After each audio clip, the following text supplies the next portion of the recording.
On today's project, we are going to be making a Christmas tree out of scrap wood I had down in my barn. The project is going to be for my wife's Christmas village, so we're going to have a train at the very bottom and then different sets of the village going up to the top.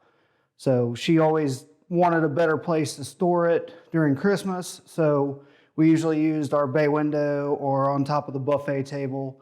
So this time, I'm going to give her a permanent place to do it. So this is how I'm going to make it. So I wanted a 42-inch base.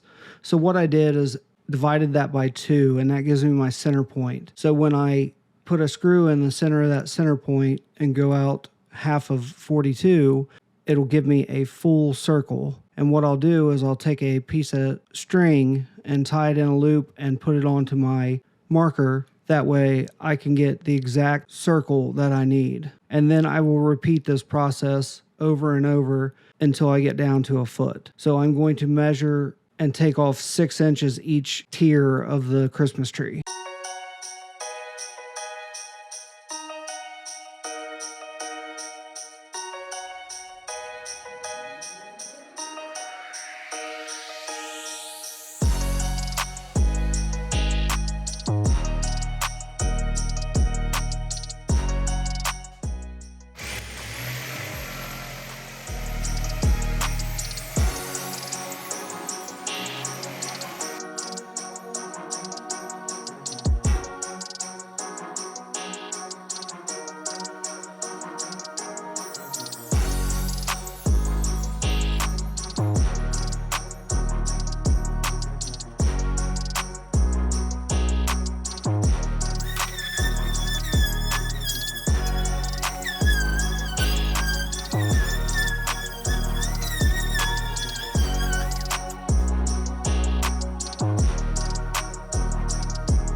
So what I'm doing here is I'm measuring out for my 4x4.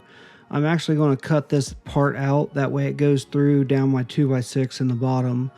And that's going to give the base a lot more stability than what you would have if you would just attach the 4x4 to the top.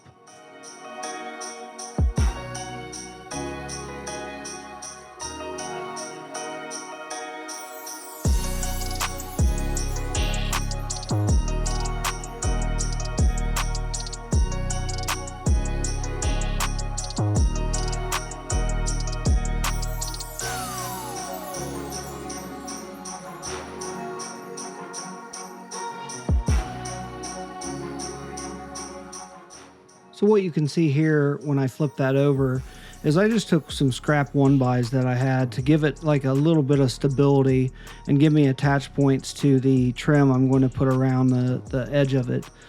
And that'll just help with when heavy stuff sits on there, it will keep it from sagging so much. I mean, none of these villages are that heavy, but I just wanted to make sure that I didn't ever have to worry about that.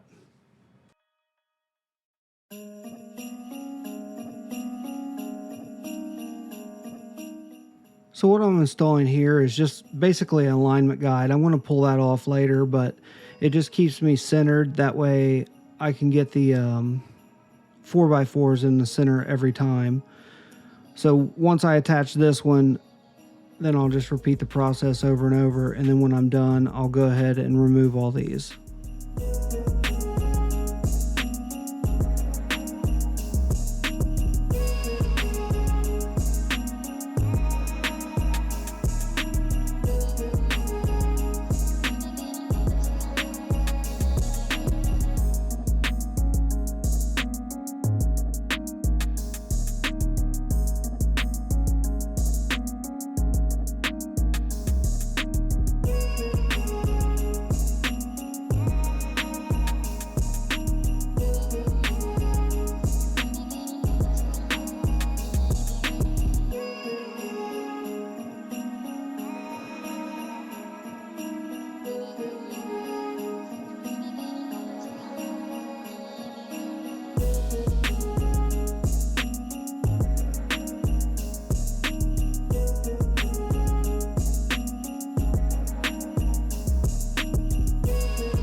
after I got my wife's approval for the height of this, I went on with the project. So what I'm doing here is I got a 1/2-inch drill bit. I bought some 1/2-inch round dowel rods, and what I'm going to do is it's just going to make an alignment pin for me. That way I can stick all this together. Now my plan was to only be able to take off the bottom one, and then that way I could fit everything else through the door. It being as large as it is, it wouldn't be easy to transfer in and out. So all I did was cut these like 6 inches, drill 3 inches down, 3 inches up, and then that gave me a 1/2 inch of play. But it was a little bit off, so I was just messing around with it. But once I got it, then I went ahead to my 4x4 and I actually drilled in straight and then turned it.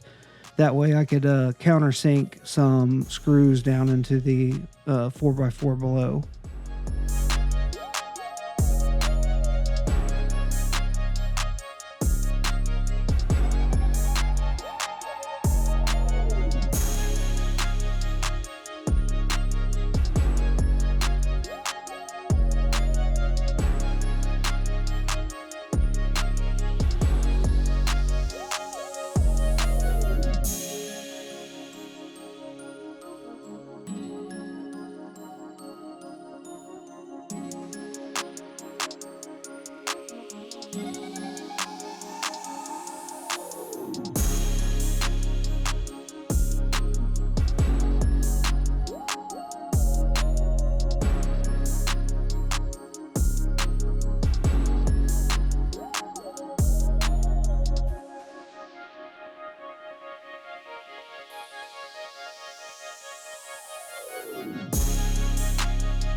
So this right here is the wood that I am putting around the bottom of my skirt of each level.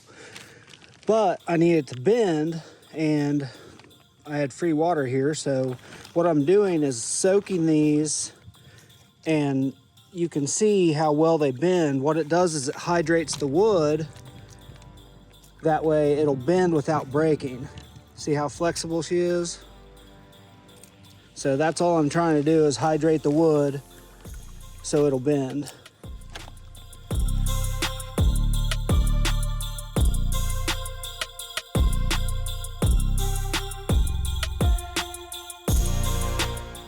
So what I'm doing here is I'm actually getting ready to stretch my wood. So I was kind of seeing where I could get a good stop point, because I wanted to split on the 1x1s so I'd have a good surface to brad nail to. I'm actually using 1/2-inch staples for this with my air nailer, and I'll just start here and I'll just start working it all the way around. And where I hydrated the wood, it actually conforms to the circle pretty easily.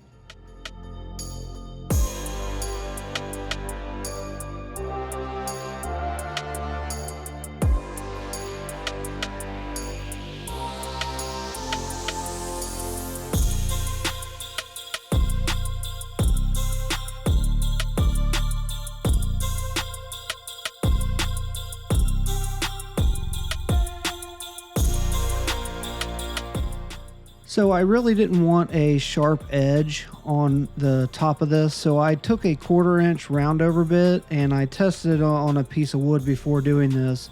I just barely wanted it to round over. I didn't want a deep roundover, and once I rounded over all these, I just took my sander to it to smooth it out a little bit. That way I don't have to worry about anybody getting caught on it or anything getting caught on it, and it looked nicer in my opinion.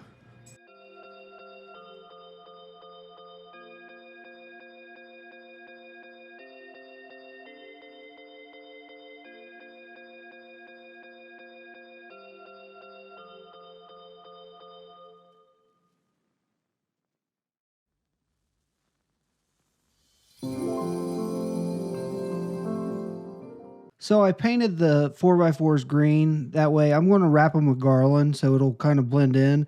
I actually color matched it with that. And then all the OSB was painted in white. We're going to be putting white felt down on top of it, and then probably making like little hills and ridges and stuff to add more depth and feel to the actual village. I wired lights behind each of the rings. I just bought a cheap Govee light thing, and each one of them went from the end of every strip and then up to the next one. And if you can see here, the light color is different as it goes up. What I'm going to do later on is I'm going to wire it all down to the very, very bottom and then put a bigger 12-volt transformer in there so that all the rings will have the same color.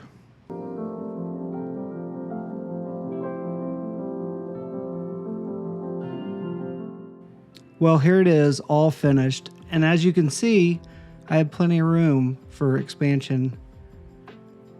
This was a very fun project. It was frustrating at times, but I think it turned out very well. Next year, we will add all the other stuff that we want to on this. Just ran out of time this year.